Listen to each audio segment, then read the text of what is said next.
तो आज हम लोग का यहाँ क्वेश्चन है कि भारतीय अर्थव्यवस्था को ध्यान में रखते हुए अल्प विकसित देशों की प्रधान विशेषताओं का वर्णन करना है। यानी कि अल्प विकसित मतलब होता है जो विकास कर रहा है, पूर्ण रूप से विकास नहीं किया है। जैसे भारत, चाइना, तो ये सब क्या है कि विकास की राह पर है। तो यहाँ पे अर्थव्यवस्था को ध्यान में, मतलब भारत की भी अर्थव्यवस्था को ध्यान में रखते हुए अल्प विकसित जितने भी देश हैं उन देशों की मुख्य विशेषताओं का हमें वर्णन करना है। तो अल्प विकसित देशों का जो विशेषता होता है वो बहुत सारा होता है। ऐसे क्या है कि जितने भी हमारे अल्प विकसित देश होते हैं वो मुख्य रूप से कृषि पर निर्भर रहते हैं।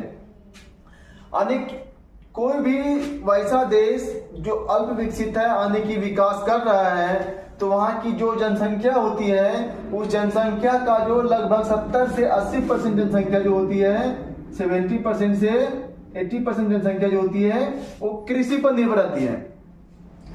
और उनका जो मुख्य व्यवसाय होता है वो कृषि होता है। और अपने जीवन का जो संसाधनों का जो उपयोग करने के लिए उन लोग मुख्य रूप से यानी कि कृषि पर ही निर्भर रहते हैं। और भारत भी क्या है कि एक अल्प विकसित देश है और यहाँ की भी लगभग 70% जनसंख्या जो है वो कृषि पर ही निर्भर है। और यहाँ पे कृषि का जो स्थिति भी जो है वो बहुत ही पिछड़ा है। यानी कृषि भी अगर यहाँ के लोग करते हैं तो कृषि के क्षेत्र में भी उन्नति नहीं हुई है। तो ये पहला समस्या होता है, विशेषता होता है अल्प विकसित देशों का। और भारत के साथ भी ऐसा ही है। भारत में भी बहुत सारी यहाँ जो जनसंख्या है वो क्या है, 70 से 80% जनसंख्या यहाँ पे जो है वो कृषि पर ही निर्भर है।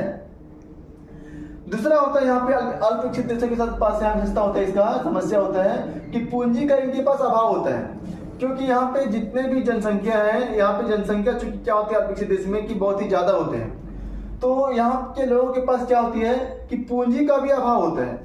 नए व्यवसाय करने के लिए या औद्योगिक के क्षेत्र में विकास करने के लिए इनके पास जो है पूंजी का कमी होता है। और यही समस्या हमारे भारत के पास भी है। अगर किसी देश के पास अगर पूंजी की कमी है तो वो देश को विकास करने में या आगे बढ़ने में जो है वो थोड़ा समय लगता है। तो अभी के समय में अगर हम देखेंगे तो वही देश विकास किया है जो पूंजी, जहां पे पूंजी की समस्या ना हो, पूंजी का अभाव ना हो, जिनके पास पूंजी हो, ठीक है, तो वो देश जल्दी विकास करता है। लेकिन अल्प विकसित देश के पास ऐसा नहीं होता है। इनके पास पूंजी का अभाव होता है जिस कारण से ये थोड़ा धीमी गति से विकास कर पाते हैं। तीसरा है जनाधिक्य की स्थिति। जनाधिक्य मतलब होता है जनसंख्या का अधिक होना। और हम जानते हैं कि जिस देश का जनसंख्या जितना अधिक होता है उस देश के पास जो समस्या होती है उतनी ही ज्यादा होती है। तो भारत के पास भी क्या है कि जनसंख्या बहुत ज्यादा है। इतनी ज्यादा जनसंख्या है कि यहाँ जनसंख्या विस्फोट हो रहा है, इतनी तेजी से बढ़ रही है जिसका अनुमान भी नहीं लगाया जाता है। और जैसे जब जनसंख्या हमारी अधिक होती है तो यहाँ संसाधन क्या होते हैं, कम हो जाते हैं। और जब संसाधन कम हो जाते हैं तो यहाँ पे जो हमारा देश है वो सही मार्ग से विकास नहीं कर पाता है। और यहाँ पे एक अल्प विकसित देश के पास जो समस्या होती है जो इसकी विशेषताओं में आती है तो हमारा है बेरोजगारी। यानी इनके पास जो अल्प विकसित देश जितने भी हैं वहां बेरोजगारी भी अधिक होती है। होता क्या है कि जब किसी देश की जनसंख्या बढ़ जाती है तो जब जनसंख्या बढ़ जाती है तो जनसंख्या बढ़ने के बाद क्या होता है कि वहां पे पूर्ण रोजगार नहीं मिल पाता है। क्योंकि वहाँ के जो अधिकांश जो लोग होते हैं वो प्राथमिक क्रियाकलाप में ही लगे होते हैं, जैसे कृषि करना, पशुपालन करना, तो ये सब क्षेत्र में ही लगे होते हैं। तो अब इस क्षेत्र में जब लगे होते हैं तो इसमें भी क्या है कि रोजगार जो है वो पूर्ण नहीं है। यहाँ पे सभी लोग कृषि करके या पशुपालन करके या अन्य प्राथमिक क्रियाएं करके अपने जीवन यापन को नहीं कर सकते हैं। तो यहाँ पे जनसंख्या जब ज्यादा बढ़ती है तो यहाँ समस्या आता है बेरोजगार, यानी रोजगार का ना मिल पाना। और जब रोजगार का अगर नहीं मिल पाता है तो जब रोजगार अगर नहीं मिलेगा तो रोजगार नहीं मिलने के कारण से क्या होगा, पूंजी का अभाव होगा। ठीक है, पूंजी का यहाँ अभाव होगा तो लोग कोई नए व्यवसाय का शुरुआत नहीं कर पाएंगे। और जब नए व्यवसाय का शुरुआत नहीं करेंगे तो यहाँ क्या होगा, बेरोजगारी बढ़ेगी। और बेरोजगारी बढ़ेगी तो हमारा देश जो है विकास सही मार्ग से नहीं कर सकता है। और यही समस्या हमारे भारत के यहाँ भी है। अगला है न्यूनतम आय। मतलब यहाँ पे जो लोग हैं, अभी हम बतलाएं कि यहाँ पे मैक्सिमम लोग जो है वो प्राथमिक क्रियाकलाप में ही व्यस्त है। तो जब यहाँ प्राथमिक क्रिया में ये लोग अपने जीवन यापन करने के लिए प्राथमिक क्रियाकलाप करते हैं, तो यहाँ पे क्या होता है कि आय जो है वो न्यूनतम होता है। अब ऐसा मान लिया जाए कि हमारे देश में यहाँ लोग कृषि करते हैं, तो कृषि करते हैं तो 70 से 80% लोग जो कृषि करते हैं, तो कृषि में भी समस्या ये है कि इसमें बहुत सारे कृषि लोग ऐसे हैं जो सिर्फ अपने भोजन के लिए कृषि करते हैं, मतलब भोजन प्राप्त करने के लिए ही कृषि का कार्य करते हैं। तो हम जानते हैं कि यहाँ पे जो कृषि का जो समस्या है, कृषि में भी क्या है कि बहुत सारी समस्या है। जैसे क्या है कि यहाँ पे सिंचाई की सुविधा नहीं है, मौसम जो है यहाँ वर्षा समय पर नहीं होता है, तो कृषि के क्षेत्र में भी बहुत सारे समस्याएं हैं। तो जब लोगों के पास अच्छे रोजगार नहीं रहेंगे, अच्छे व्यवसाय नहीं रहेंगे, तो यहाँ के लोगों का जो आय होता है, प्रति व्यक्ति आय जो होता है या हमारा राष्ट्रीय आय जो होता है वो बहुत ही कम है। और जब आय हमारा कम होता है तो क्या होता है कि हमारे देश में जो है वो विकास का जो रफ्तार होता है वो धीमी हो जाता है और धीरे मतलब कम गति से हमारा देश विकास करता है। अगला है औद्योगिकरण की धीमी गति। अब जैसे यहाँ पे बताएं ये सब जो समस्या आया, तो हमारा औद्योगिकरण मतलब होता है उद्योगों की स्थापना करना। तो उद्योगिक की जो स्थापना होती है हमारे यहाँ, वो उसके लिए हमें पूंजी पर्याप्त मात्रा में चाहिए। बट हमारे यहाँ क्या है कि हमारे यहाँ लोगों की आय क्या है, न्यूनतम है। और जब न्यूनतम आय है तो यहाँ पे क्या है, औद्योगिकरण का जो गति है वो बहुत ही धीमी है। और औद्योगिक, अब हम जानते हैं कि वही देश जो है वो अच्छी तरह से या सही समय पे विकास कर पाता है जो औद्योगिक के क्षेत्र में ज्यादा डेवलप किया हो। जैसे अमेरिका, जापान, ये सब का औद्योगिकरण क्या है कि बहुत ही फास्ट है। इसी कारण से ये लोग जल्दी विकास कर गए। लेकिन जिस देश में औद्योगिक की स्थिति अच्छी नहीं होती है या उसका गति धीरे होता है, वो देश विकास सही समय पर नहीं कर पाता, उसका विकास का रफ्तार जो वो धीरे धीरे होता है। और यही समस्या हमारे भारत में भी है। अगला हमारा पॉइंट है कि प्राकृतिक संसाधनों का अल्प प्रयोग मतलब जितने भी प्राकृतिक संसाधन हमारे यहाँ मौजूद होते हैं उसका हम सही तरह से उपयोग पूर्ण मात्रा में नहीं कर पाते। और हम जानते हैं कि आज वही देश विकसित है या विकास किया है जो अधिक मात्रा में प्राकृतिक संसाधनों का प्रयोग किया है। यानी जो देश जितना अधिक मात्रा में प्राकृतिक संसाधनों का प्रयोग करेगा, वही देश जो है वो सही समय पर ज्यादा रफ्तार से विकास कर सकता है। तो हमारे भारत की भी समस्या ये है कि यहाँ पर भी प्राकृतिक संसाधनों का पूर्ण प्रयोग नहीं किया जाता है, जिस कारण से हमारा देश भी अल्प विकसित देशों की गिनती में आती है। अगला है निर्धनता। निर्धनता का मतलब होता है गरीबी। गरीबी का मतलब होता है आय का अभाव। अब मान लिया जाए कि हमारे देश की जनसंख्या जो है वो इतनी रफ्तार से बढ़ रही है कि हम लोग कल्पना नहीं कर सकते हैं। और जनसंख्या हमारी इतनी बढ़ेगी तो बेरोजगारी हमारे यहाँ क्या होगा, उतनी अधिक मात्रा में बढ़ेगी। अभी हम लोग को पता होगा कि पूरे विश्व में सबसे अधिक बेरोजगारी हमारे देश में है। इसका कारण क्या है, यहाँ की जनसंख्या।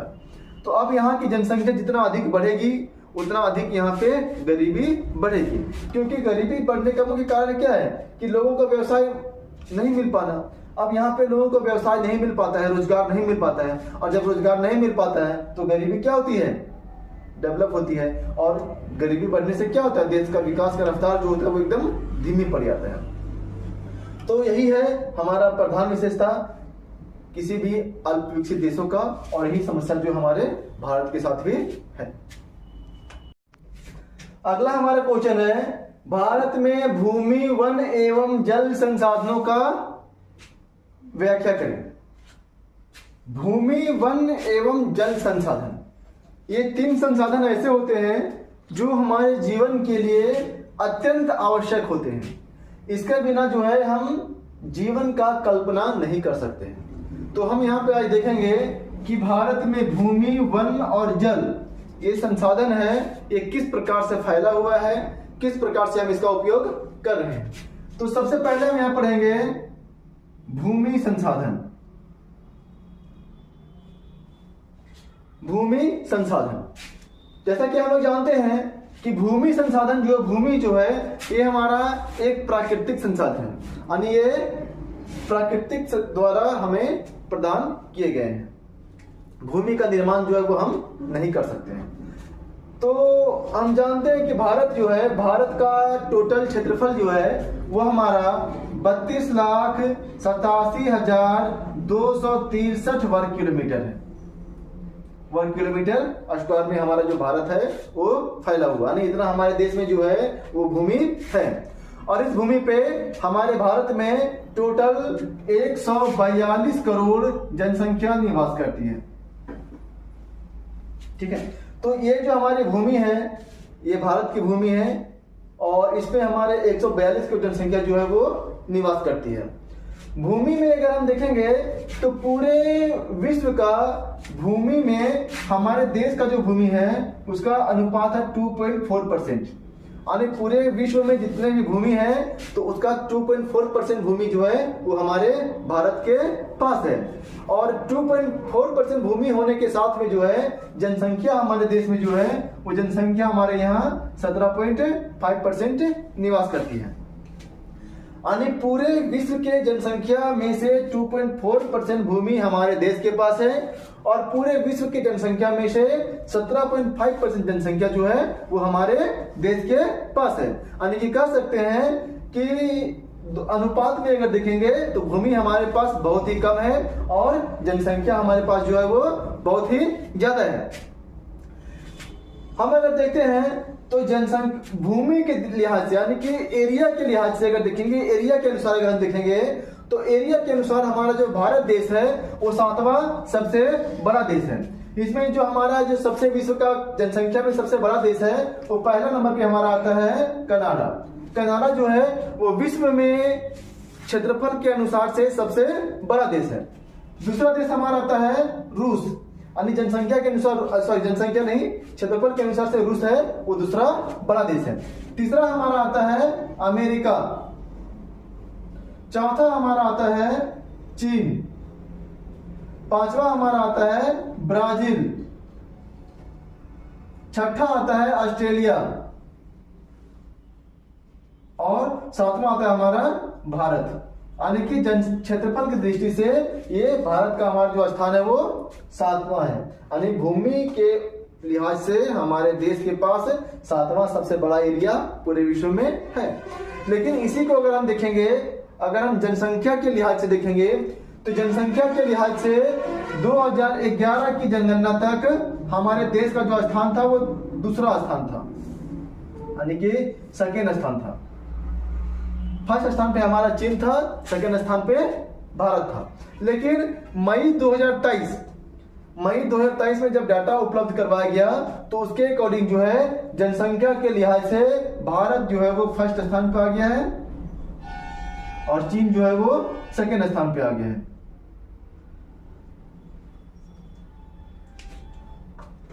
तो इस प्रकार से जो है हमारा भारत में भूमि जो है संसाधन का हम लोग उपयोग करते हैं, प्रयोग करते हैं। भूमि हमारे पास ये है। अब देखते हैं कि भूमि का जो हम प्रयोग करते हैं तो भूमि का हम लोग प्रयोग किस क्षेत्र में करते हैं।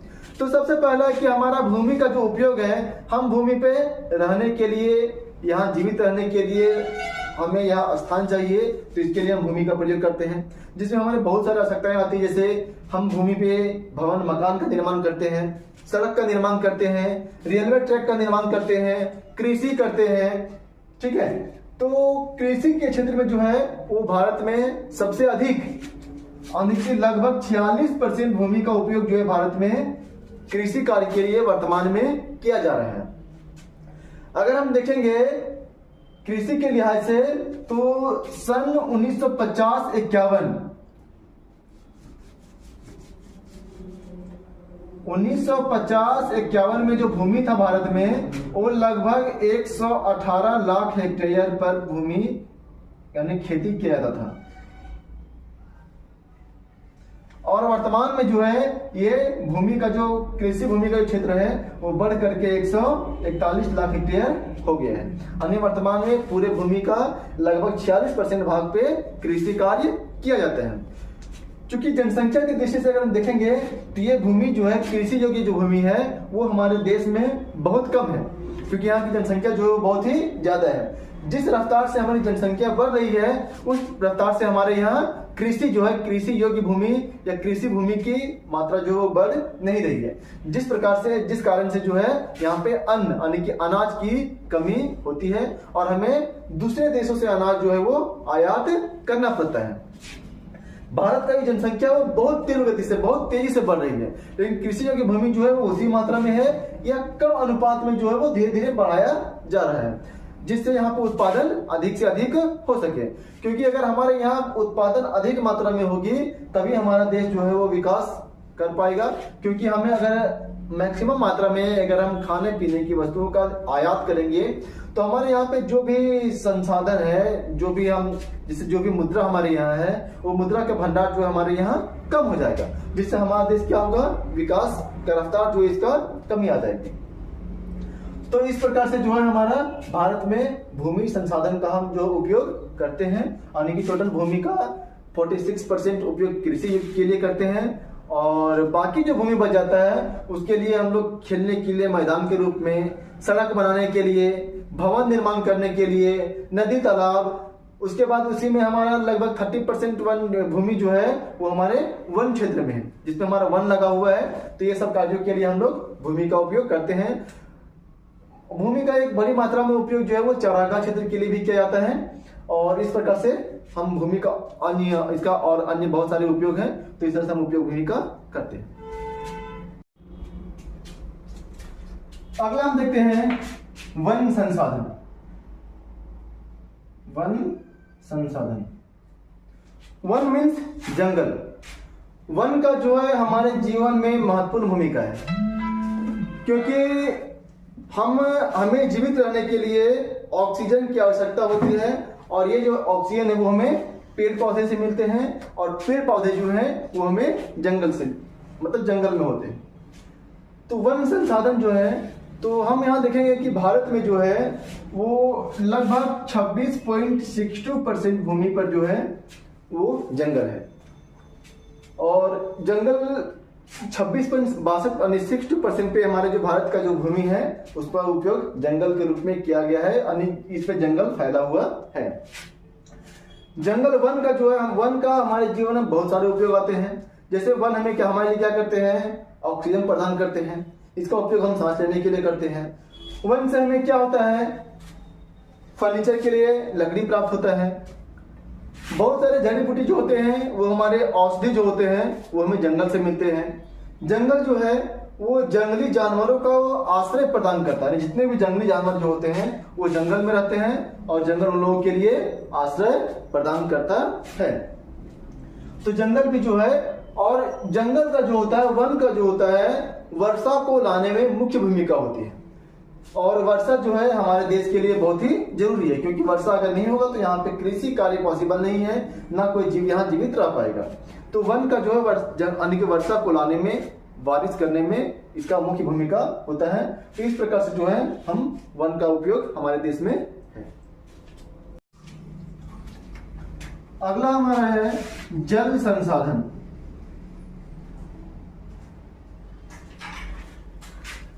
जल भी जो होता है हमारे जीवन के लिए अति आवश्यक है। जल के बिना जीवन की कल्पना ही नहीं की जा सकती है। ये वाक्य हम लोग क्लास 1 से जो है वो पढ़ते आते हैं कि जल ही जीवन है। जल के बिना जीवन का कल्पना नहीं किया जा सकता है। ठीक है, जल जीवन का आधार है। तो ये तो आप लोग जल के बारे में पहले से ही सबको आप लोग को पता होगा। तो अब है कि जल संसाधन जो है इसका उपयोग हम किस लिए करते हैं। तो जल संसाधन जो है, तो जल संसाधन हमारे जीवन में इसका बहुत मुख्य उपयोग है। ठीक है, और ये जो है हम जानते हैं कि हमारे पृथ्वी का, टोटल पृथ्वी का 71% भाग जो है वो जल से घिरा हुआ है। लेकिन फिर भी क्या है कि हमारे देश में, हमारे देश भारत में जल की समस्या है। क्यों है? क्योंकि समुद्र में जो जल होते हैं वो खारे जल होते हैं, और खारा जल का उपयोग हम लोग अपने पर्सनल उपयोग के लिए नहीं कर सकते। पर्सनल उपयोग का मतलब हो गया कृषि के लिए उसका प्रयोग नहीं किया जा सकता है, पीने के लिए उसका प्रयोग नहीं किया जा सकता है, कपड़ा धोने के लिए उसका प्रयोग नहीं किया जा सकता है, क्योंकि उसमें जो है नमक की मात्रा जो है NaCl, सोडियम क्लोराइड की मात्रा उसमें अधिक होती है, जिस कारण से वो जो लवण होता है वो खारा होता है। यानी खारा का मतलब है कि वो नमकीन होता है, जिसका हम लोग पीने में उपयोग नहीं कर सकते। तो जल का संसाधन का उपयोग हम भारत में, यहाँ देखेंगे कि हमको भारत में पढ़ना है। तो जल संसाधन का उपयोग भारत में किस प्रकार से किया जाता है। तो हम जानते हैं कि सबसे पहला हमारा जल का उपयोग है पर्सनल उपयोग हमारा है खाना बनाने में, बर्तन धोने में, घरेलू उपयोग में, ठीक है। उसके बाद हमारा जल का जो मैक्सिमम उपयोग हम लोग करते हैं वो हम लोग आते हैं कृषि क्षेत्र में। और कृषि क्षेत्र में भी जल का बहुत ही ज्यादा योगदान होता है। जहाँ जल की उचित संसाधन है, उचित मात्रा में जहाँ जल पर्याप्त है, वहाँ कृषि कार्य भी जो होता है वो ज्यादा होता है। और जहाँ जल पर्याप्त मात्रा में नहीं है, वहाँ कृषि कार्य भी जो है वो संपन्न नहीं होता है, कृषि में भी कमी आती है। तो हमारे जीवन के लिए और कृषि कार्य के लिए और हमारे जीवन के सभी कार्यों के लिए जल जो है वो बहुत ही आवश्यक है। अब यहाँ देखते हैं कि हमारे भारत में जल का जो स्रोत है, जहां से हम जल प्राप्त करते हैं, वो कहाँ कहाँ से प्राप्त करते हैं। तो जल प्राप्त करने का हमारा जो सबसे पहला स्रोत है वो हमारा वर्षा। वर्षा के माध्यम से ही जल जो है वो हमें प्राप्त होता है। और भारत में जो है वो कृषि कार्य जो है वो ज्यादातर मात्रा में वर्षा पर ही आधारित होती है।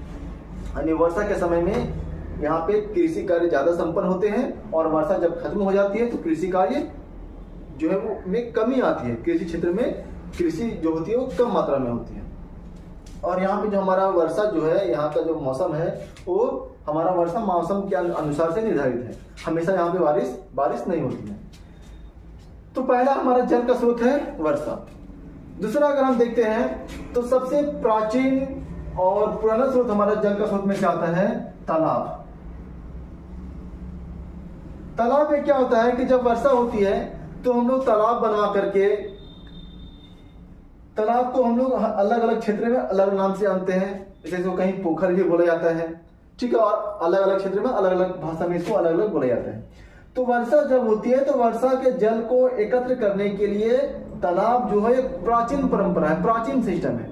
यानी बहुत पहले से ही लोग तालाब बना करके वर्षा के जल को एकत्रित करते थे, और एकत्रित करने के बाद उस जल का प्रयोग फिर अन्य चीजों में करते थे। जैसे कि कृषि करना हो, घरेलू उपयोग के लिए जल का प्रयोग ये लोग करते थे प्राचीन समय से ही। तो तालाब भी मतलब जल का जो एक स्रोत है हमारा, एक तालाब भी है, तालाब से भी हम जल का प्रयोग करते हैं। तालाब में जल कहाँ से आता है, तो वर्षा जब होती है तो वर्षा के जल को ही तालाब में एकत्रित कर दिया जाता है और फिर इसका प्रयोग बाद में किया जाता है। अगला हमारा आता है भूमिगत जल। भूमिगत जल मतलब भूमि के अंदर जो जल होता है उसको हम लोग नल या कुएं के माध्यम से भूमिगत जल को हम लोग निकालते हैं, और इसका जो प्रयोग है वो हम कृषि कार्य के लिए या अपने दैनिक जीवन में उपयोग के लिए करते हैं। तो इसका भी जो है एक बहुत ही बड़ा योगदान रहा है।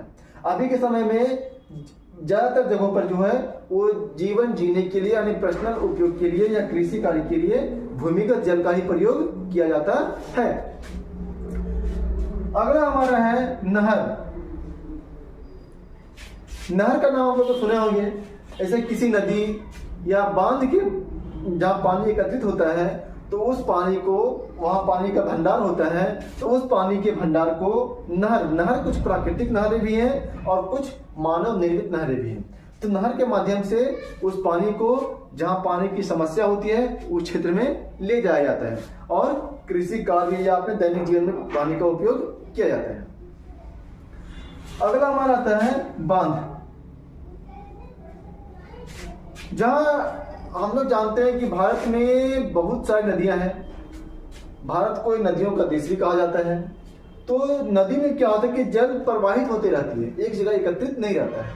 तो वहां पे सरकार क्या करती है कि बांध का निर्माण करती है, और बांध जो है ये पानी का एक बहुत अधिक मात्रा में जो एक जगह स्टोर करता है, और उस पानी का प्रयोग जो है वो अदर क्षेत्रों में, जैसे कि बांध बनाने के बाद उसका प्रयोग जो है वो बिजली निर्माण के लिए किया जाता है, सिंचाई के लिए किया जाता है, या फिर पर्सनल उपयोग के लिए भी किया जाता है। बांध से हमारा भूमिगत जल जो है उसको भी कुछ मात्रा में मतलब भूमिगत स्तर, जल स्तर जो है वो बनाए रखता है। तो ये था हमारा जल संसाधन का मतलब जल का स्रोत, जहां से हम जल प्राप्त करते हैं और जल का प्रयोग करते हैं। तो इस प्रकार से भारत में भूमि, वन और जल संसाधनों का प्रयोग हम किस प्रकार से करते हैं ये तो हम समझ लिए, ठीक है।